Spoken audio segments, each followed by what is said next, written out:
So, as we head into this fall, I'm really excited to be inviting applications for my next level nonprofit program. I'm also excited about a few shifts in my own thinking that won't change the program itself, but will impact how you hear me talk about it. And I want to share them here because I think they're meaningful. Since I started the program years ago, many, many moons ago, I've always called it the Next Level Nonprofit Accelerator. But increasingly, that's just out of alignment with my own energy and focus and way of moving through the world. And it doesn't resonate with what I believe leaders of small and growing nonprofits should actually be focused on.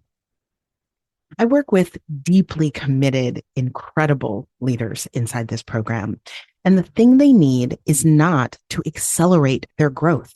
They don't need to move faster and figure out how to hustle harder. That's not the key. And more, thankfully, as a sector and as individuals, we're seeing that.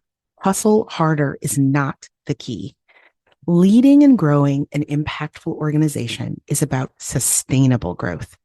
It's about setting a bold, exciting vision for change and impact. And then when you get there, looking back and knowing that you've built an institution that can help you stay there. It's about finding and leading from your zone of genius and not just avoiding burnout, loving what you do and feeling connected to your team and supported by your board and inspired by your work and by your impact without the constant overwhelm. So I've renamed the program to the Next Level Nonprofit Mastermind. It's still about taking your nonprofit to the next level, but we do that through all of the things that make masterminds one of the most powerful growth tools I have ever experienced or come across. Powerful, deep wraparound coaching support from me and the other expert coaches in the program, highly personalized guidance and planning support and feedback on everything from an audit of your core plans to reshaping your budget to redrafting emails to your board. And finally, the mastermind part is about getting access not just to a remarkable peer community, but also access and connections to a handpicked and curated network of marketing experts, fundraising experts, board coaches, finance gurus, people who can actually help you do your work better and stronger.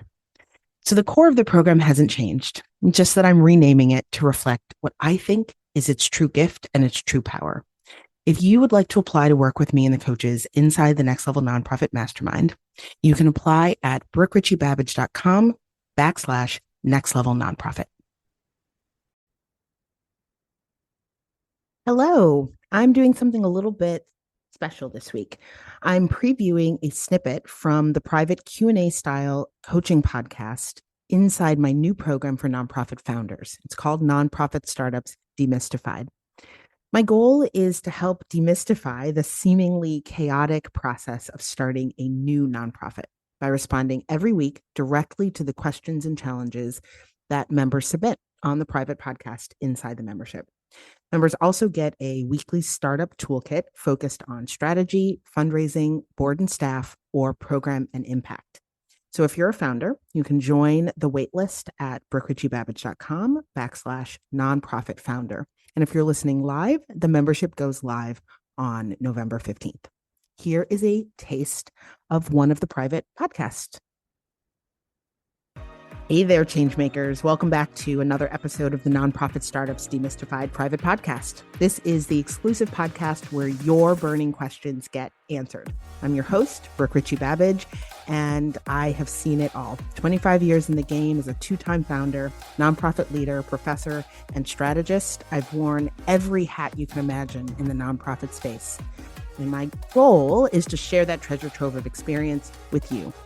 You've got questions, you've got challenges, and I know you've got a mission that you are passionate about accomplishing. I'm here to help you navigate those twists and turns so you can have the impact that you have always dreamed of. So, are you ready to demystify the nonprofit startup world? Let's dive in.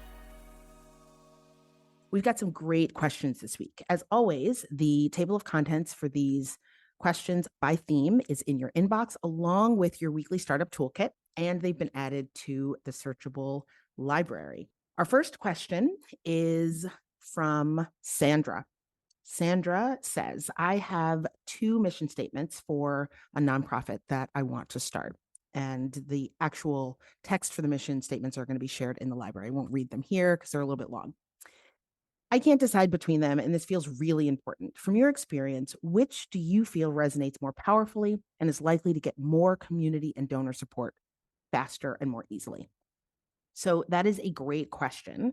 And here's how I would think about landing on the right mission statement. First, I want to just give a little bit of context. Far fewer people are going to pay attention to the words in your mission statement than you think. Actually, it's your theory of change that becomes far more important. It's how you differentiate your mission from other similar organizations and how you link your mission to the strategies that you're going to use to have impact. So I'll be sharing a bunch of stuff on theory of change in your toolkits in the Demystified program. So definitely stay tuned. But for our purposes here, the thing you do want to think about for your mission statement is that you're using it, again, not the specific words, but the statement as a whole, as a signal to your people that they are your people. What do I mean by this? Which mission statement you choose should depend on who is in your target audience. Who are you trying to bring along with you on your impact journey? Who are your supporters going to be? Who are your key partners and stakeholders going to be? Who are the people that when they hear the mission statement, raise their hand and say, wow, that's a change in the world that I care very deeply about? So here, both of the mission statements you shared are really powerful, but they're a little different in terms of sort of what they will evoke in people. So I want you to ask yourself, who do I want to communicate with? Right? Who am I talking to? So the mission statement for the Safe Passage Foundation communicates a protective and sort of urgent need to defend women's rights. While the language that you use in the other mission statement speaks a little bit more to self-empowerment, personal empowerment, perhaps emphasizing autonomy and choice, right? So they're both about women's rights. They're both about access to free and legal abortions, but what they evoke in the reader or the listener, whoever's hearing them, is a little bit different, right? So one is more sort of protective and in defense of, and one is more about autonomy, personal choice, and empowerment. So you want to ask yourself, who do you want to mobilize most urgently to help you achieve your mission, right? To walk alongside you as a partner, as a donor, as a board member, as a supporter, et cetera. Is it people who respond and raise their hand to a call to defend, or those who rally around ideas of self-empowerment and autonomy? Both are fine. It's really a gut check for you, right? What is your sort of motivation? What is your theory? And this goes back to what I was saying before about theory of change. What's your theory about what is really at the core of what these women need, right? Also reflect on how you'd personally want your organization to be perceived. And so your answer to both of those questions, who am I talking to and how do we want to be received in the world, will help point you towards the more resonant mission. In the end, the thing to remember is there's no right answer. Do not get caught up on your mission statement, right? You can adjust it. You can change it. It will become part of the fabric of a much more nuanced conversation that you have with potential supporters about who you are. Question 2 is from David. So this one's about feedback loops. The question is, what systems or mechanisms can we set up to make sure that we are continuously receiving and integrating feedback from all of the various people that we're working with and for? Families we want to help, my board, the people who donate, we have volunteers also. There are a lot of people who are stakeholders, and how do we make sure we're listening and iterating without getting off track? So I love this focus on feedback. It's critical for iterative improvement in the early stages of getting your organization off the ground. I really, really love this. And what you're talking about here, feedback loops, are particularly important so that people are also hearing from you, right? What you're thinking about, what you're working on, and what you're testing. So I'm going to walk you through sort of a feedback loop process, right? Setting them up and benefiting from them. First thing you want to do is decide what you want insight into. For example, do you want feedback about how your programs are doing? Do you want early feedback about a new strategy you're thinking about or a new direction? Do you want feedback about how a partnership or process is working out, right? So you want to define your information goal first, right? What do you want to know about? Second, ask yourself, who do I need to hear from in order to get real insight into this question? So if your information goal is to learn how your programs are doing, you'd want to hear from people closest to the programs, beneficiaries, your target community, impacted constituents, whatever you call them. You may also want to hear the perspective of volunteers or staff that you have working on the programs. You may also be offering programs in partnership with other institutions or organizations, and they might have insight into how the programs are doing. So you start with your goal, how are our programs doing? And then you ask, who do I need to hear from in order to really learn and understand, right? So goal, and then who. For early feedback on ideas to help you iterate quickly, you may want to hear multiple perspectives on an idea. So you notice that I mentioned beneficiaries as well as volunteers, as well as partners. You want to think really broadly as you are creating these feedback loops, because you're going to get different perspectives that will give you different insights into different aspects of your information goal. Now, once you have your goal and you know who you want to talk to, the final thing to think about is how you want to calibrate depth with ease. So what I mean by this is you could do one-on-one phone calls with every program participant or a coffee meeting with every volunteer. You would get a lot of depth, right? You could go back and forth. You could dig in where they say something that doesn't make sense. And maybe in the early stages, depending on how many of these different stakeholders you have, this is the best way to get meaningful information, right? If you launch a program for 10 people, maybe you want to have a one-on-one with all 10 of those people. If you have 3 volunteers, have coffee with all 3 volunteers, right? That is a great way to get depth. But you also need to think about how easy it will be to get the information that you need to inform your decisions, right? You need enough information in this feedback loop to actually help you make decisions. So again, with the program example, if you have 20 program participants and 5 volunteers, that could be hours of one-on-one conversations for feedback.